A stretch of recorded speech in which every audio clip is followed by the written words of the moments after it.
Joining us now is Ahmed Benafa, a tech professor at San Jose State. Ahmed, thank you so much for joining us this morning. Thank you, Andre. Good talking to you. Let's step back to the Amazon outage here. You heard in that story there were that as much as 1/3 of the global cloud infrastructure is going through Amazon Web Services. That is a lot for one company here. Give us your take on how this all went down. Well, it's a scary scenario because if you have few companies like Amazon and Google and Microsoft, they have about 90% of the infrastructure of what's going on the internet now.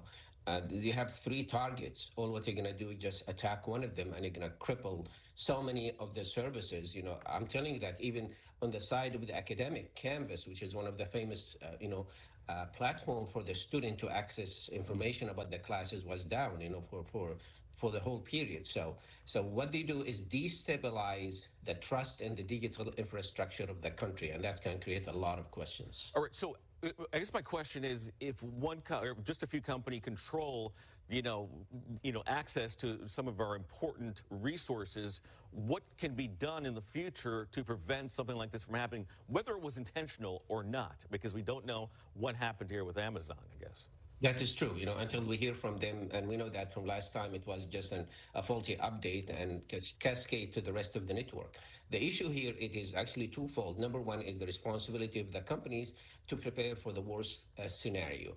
A worst case scenario. Just assume that something going to happen like this, and then you're going to have a backup plan. And then there are technical terms for that, the technical ways of doing that. Number two is the government. The regulation is, the investigation, the report, and making sure that nothing like that happened. Because this is really a weak point in the system. Yeah, I was just going to ask you about government regulation as well, because, if you are a lawmaker in the government here, so much of what you use, because we also, government services are on these systems as well as consumer services as well. Wouldn't that necessitate stepping in for regulation to figure out how to prevent this from happening in the future from a governance standpoint? Because the companies, that's one thing, but the government's supposed to look out for the citizens as well, right? I agree with you, and this is why we need not just regulation, we need actually strong regulations and laws and some kind of penalties that will stop them from being a little bit on the relaxed side when it comes to those worst case scenario, because all what you need just one time. And then you can see the impact of this. And I think a few years ago, we had the same situation where all the airports in the world, just being struck by a wrong update. This is the issue we are talking about, which is you always, in the case of the cybersecurity, you do something called pen test, which is, the penetration test, which is you go and play all the scenarios, and then what's going to be your answer for that. The problem, Andre, here is preparing for the worst case scenario costs money. And this is the last thing companies will think about it, to have, a duplication of the infrastructure or even some kind of a quick backup until everything goes up and working. That money, it always comes down to that, but it is something that probably needs to be addressed at some point in the future. Let's get to this story now. Russia, China, Iran, North Korea using AI to improve their cyber attacks on U.S. companies here. This is also pretty scary when you look at some of these big companies, the government out there. Tell us about the report and what its findings revealed by Microsoft. Well, the report is 85 pages. It's really full of good information about what we should know about how AI is creeping into the cybersecurity dark side, not the good side. They mention about 200 attacks, AI-driven attacks in 1 month, which is about 10 times what we have in 2023. The problem with the AI is actually as a tool for cybersecurity attack. It is automate the attack, scale up the attack, and actually change the attack. If you discover that somebody is, having surveillance or somebody is taking your information, the AI can change this kind of attack to something else. Wow. So you're not dealing just one attack and you stop it and you say, okay, we're safe. It's going to morph itself into a new attack, and this is where is the problem.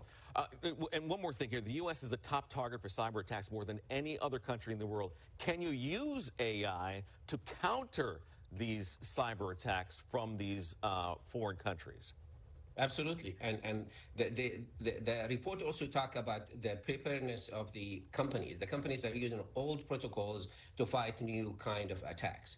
The important thing is that to upgrade everything, include that AI is a possibility for any kind of attack. Just simple, example, Andre, about it. An email that's sent for as a phishing email, which is 90% of the attack done through the phishing email. Sometimes you know about it because of the grammar, because of the structure of the email. AI can change it to whatever the accent, the location, the language used in that area or by that sector. And this is the way you cannot even know what's going on because it looks like it's legitimate. Deep fake is another one. Misinformation, disinformation is another part of the process here. One of the attacks that mentioned in the report is about North Korea, for example. They fake, a candidate for hiring, and two things happen. Those guys who are being hired, they are fake, they're not real, they get the money, and the government will get the information from inside those companies. So you see how convoluted, how it's multiple levels here, and the AI is opening the door for them. It's a big responsibility on the companies and the government to protect against AI attacks. Yes, and it's really scary how realistic these things are becoming these days. Professor Ahmed Benafa, a tech professor at San Jose State University, thank you so much for providing your insight into this. We appreciate it. Thank you, Andre. All right.